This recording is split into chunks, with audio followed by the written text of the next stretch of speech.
सुझाव दे रहा है, फिर भी प्रक्रिया सरल नहीं की जा रही। देखिए, इतनी विसंगतियां सामने आ रही हैं। पिछली बार भी जब उन्होंने प्रेस कॉन्फ्रेंस किया तो सवाल दर सवाल, वो सवाल क्या था साहब? सवाल था कि लोगों को जो परेशानियां हो रही, जो कोहराम मच रहा है, जो मैस डिलीशन हो रहा है रिवीजन के नाम पर, उस पर गौर करिए। तो आपने एक उस सवाल में यूपीआईसी नंबर में पूरा का पूरा उलझा दिया, लेकिन एक सवाल आपने ग्रहण नहीं किया। कोई अखबार उठा लीजिए, एक अखबार तो खास तौर पर, सारी मीडिया रिपोर्ट देख लीजिए, एक पते पे 250-300 लोग रह रहे हैं। कुछ पता तो इतना अद्भुत है कि वो तो लगता है कि आदर्श जो हिंदुस्तान की परिकल्पना थी, हिंदू मुस्लिम सिख ईसाई सब है, हर जाति वर्ग के लोग हैं एक पते पे। ये क्यों हो रहा है भाई? हम इस संदर्भ में आपसे कहना कि आज भी उन्होंने जो सवाल किया वो सवाल बहुत महत्वपूर्ण है। और उस सवाल का देखिए कि फर्जीवाड़ा कितना हो रहा है। एक डिप्टी सीएम साहब है, बांकीपुर पटना में भी हैं, अलग नंबर है, वोटर हैं, कहीं 57 साल है, दूसरी जगह लखीसराय में 60 साल, या 60 वहां 57 यहां, 3 साल का फर्क हो गया, और दोनों ड्राफ्ट लिस्ट में है। तो अपनी प्रणालीगत दोषों को स्वीकारें और किसी पॉलिटिकल पार्टी के इशारे और इरादे पे जो माननीय चुनाव आयोग कह रहा है, उनसे हाथ जोड़ के विनती करते हैं कि इस चुनाव आयोग की गरिमा को बचाइए। आप गरिमा विहीन इसे बना रहे हैं।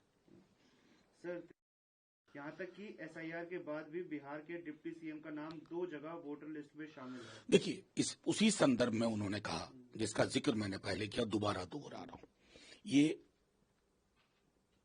एक्चुअली स्पेशल इंटेंसिव रिवीजन नहीं था, स्पेशल इंटेंसिव डिलीशन था, जिसमें माननीय सर्वोच्च न्यायालय के कहने के बावजूद 2 बार कि आधार का सैचुरेशन मैक्सिमम है, उसको इंक्लूड करो, आपने नहीं।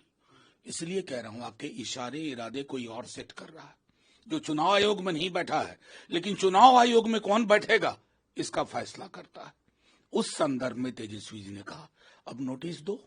उनके बारे में तो स्टोरी प्लांट कराई सूत्रों के हवाले से सीधे प्रेस कॉन्फ्रेंस करो, बताइए ये विसंगति क्यों आई, या इस तरह की विसंगति प्लान्ड है कि एक अराजकता की ओर ले जाए, तस्तरी में परोस करके किसी दल विशेष को वो उपहार दिया जाए जिस उपहार के लिए आप बिठाए गए।